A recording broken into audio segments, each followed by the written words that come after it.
Hey guys, so for this video, I'll be doing a review for Camila Cabello's first studio album, Camila. I just did an unboxing of this, so if you want to see what this album looks like inside, just look at my channel. I just uploaded it like a minute ago. So I wanted to make a review of the songs and kind of my whole opinion about her direction for this album, and some things that I wanted, which have to do with the promotional tracks that she released early last year. So I'll just go back to the track listing. So I will do some commentary for each individual track and what I think of it. So the first track is Never Be the Same. This was actually the single that was announced as the second official single for this album, and I think she did a right choice, or her label. I don't know who's made that decision. I hope that she does get a good say on what songs become singles, because obviously we get videos for it. Definitely a perfect follow-up for Havana as a lead track for this. I'm glad that it's just a song by herself. It's very unique. I love how she changes the pitch of her voice during the chorus of the song, where she says heroin, nicotine, and it's just a great just mid-tempo R&B type of song. I just really loved it, and I hope the music video just gives the song even more justice, and hopefully it hits top 10 with a proper just promotion for it. I just hope that it doesn't like flop. It's a good song. I don't think it's gonna flop, but definitely a good start for the album. So this song is probably a good majority of people have heard of it. Then you get All of These Years, just changes up the vibe or just the sound instantly. It's more of a mellow track, just very slow, but I feel like this album is very her, is very personal, and I think every person can really relate to this type of song. There's always that one person or a few people in your life that sometimes you stop seeing for a while and then you see them again, and a lot of those memories do come back, or you remember just the good old days kind of type of thing. I think everyone goes through it at least once in their life. Obviously she makes this as a lovey-dovey type of song, but I think it can be taken into a friendship or any kind of sort of relationship, to be completely honest. So very good song from her. It's very songwriter type of song. Yeah. Then she changes up the pace of the album with She Loves Control. This was more of the upbeat type of songs. I think this probably is going to be a single. It totally deserves to be a single. It lives up more to that Latin flair that she has, because she is a Cuban Mexican American. So I love that there's a Spanish guitar in it, and I would just love to see her perform the song live and possibly have a video for it. It seems that it's one of the fan favorites. This one's just more of a dancey type of song, so there's not a whole lot of meaning into it, like a lot of deep meaning into it, but it is a pretty good song to dance to. Then you got Havana, featuring Young Thug, which is the smash hit of this album. It just hit #1, so congrats to her. It definitely deserved to be #1 a long time ago. But Ed Sheeran and Post Malone were blocking her. But she maintained like that #2 spot. Finally hit #1. So who knows how long it will be for #1, but at least she just got her #1 under her belt. This one just screams Cuban girl in the US. I can relate to this because I'm actually Latin as well. So in a way, this this song could be interpreted in so many different types of ways. But I think it's great for it to be having so much radio airplay with all these issues regarding just the Latino community and the U.S. government. So I particularly really like the fact that it's been doing so well, and she's a lot of the sounds of the song revolve or relate to just Latin music. So kudos to her for taking the risk. I know her label did not believe in this song, so I'm glad that it got a lot of buzz before it became an official single, because it was just a promotional single before. And the video is pretty funny. What else do I have to say about the song? Oh, and then obviously she's benefit about this album. I'm really glad she actually got really lucky that a lot of Latin songs have been getting a lot of support and a lot of radio airplay. So very glad that she broke off from Fifth Harmony and got the opportunity to do her own thing, and she incorporates a lot of her Latin roots into her music, so she benefited a lot with Despacito and Mi Gente being just worldwide hits. So definitely luck with her for this era. Inside Out, it's a good song, but I wouldn't say it's my favorite song on this album. I think it's probably one of the more generic type of songs. It's a good song to listen to and dance to, but I don't think it really does much for the album.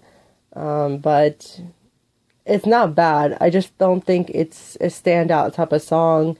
The album in general doesn't have any fillers, but if it comes to any sort of fillers, I would definitely put this more on gearing towards that lane. Then slows it down with Consequences, which is a wonderful song. I love this one. Again, it's really relatable. I think this one should definitely be a single after let me see.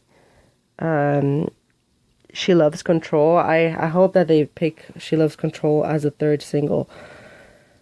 And then they could slow it down with Consequences. Then you get Real Friends, which is another type of very songwriter type of song in this album. Again, really relatable, like Consequences in all of these years.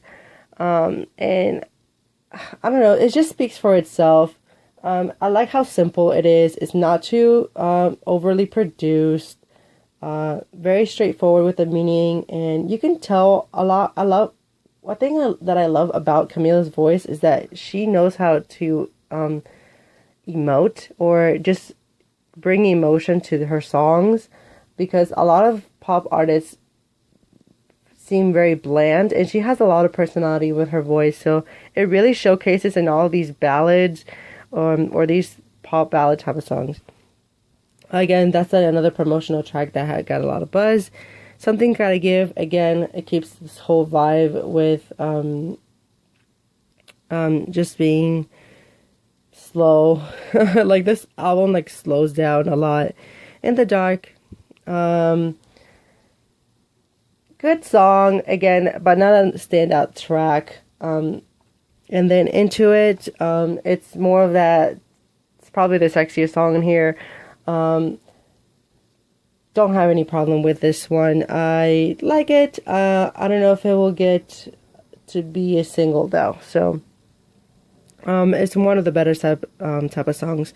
And then you get another edition or version of Never Be the Same. So this album, you can tell that this was redone. She probably had this done by August, but I think with Havana doing so well or getting a lot of buzz, they slowed things down, and she wrote new songs to fit more of that vibe. I know she talked about this album not being even called Camila, because this definitely screams Camila. This album was actually supposed to be called The Hurting, the Healing, and the Loving, which that idea was scrapped with Havana doing extremely well. And this is where why I can say this album can be a little bit boring for some people, because it slows down a lot. If you like mid-tempo songs and pop ballads, this album is for you. But this is not a like a heavy pop album, which was probably how it was going to be. I could tell that she probably recorded a lot of just heavy pop songs, since the label picked "Crying in the Club" as her debut single, which I'm pretty upset. I think that they could have gotten rid of Inside Out and put "Crying in the Club" in here, and then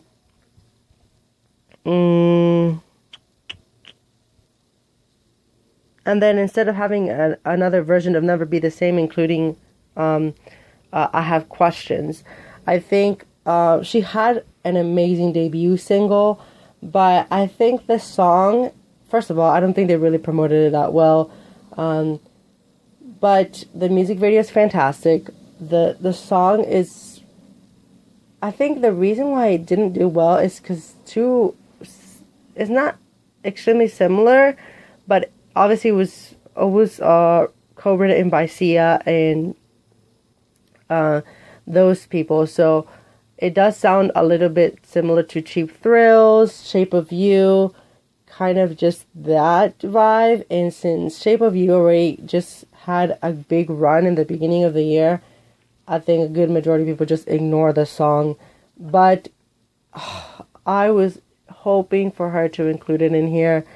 Or if she does a new edition of this, I hope she does. We do get I Have Questions of the Japanese versions, and those two songs are probably one of the, I think "Crying in the Club" is her best song, in my opinion. And then I Have Questions is her second best song, which is so upsetting for me. It's not that she doesn't have good songs. I love this album, but it would have been even more amazing if she included those two songs in here. But obviously I think that they just wanted her to have Havana just being the main single for this. But yeah, let's just hope if there's a new edition of this album, if she does make one, she includes those two songs in that edition. OMG wasn't my favorite type of song, so I am not complaining about that not being included. She also mentioned in some other interviews that she had like a lot of the songs sounding a little bit similar, so I understand why she didn't put a lot of those leaked songs in on this album. But regardless, this was a good solid debut. I understand the direction that why the direction changed since Havana was doing so well. But hopefully we do get to hear those songs in her next album. But I think that she wanted to keep a certain theme for this album, and hopefully she does get another studio release next year. And this is where I want to really mention people supporting her. Please buy and stream this album as much as you can, because this is going to increase the chances for her to get more opportunities, more chances to collaborate with bigger artists, and being able to promote a lot more.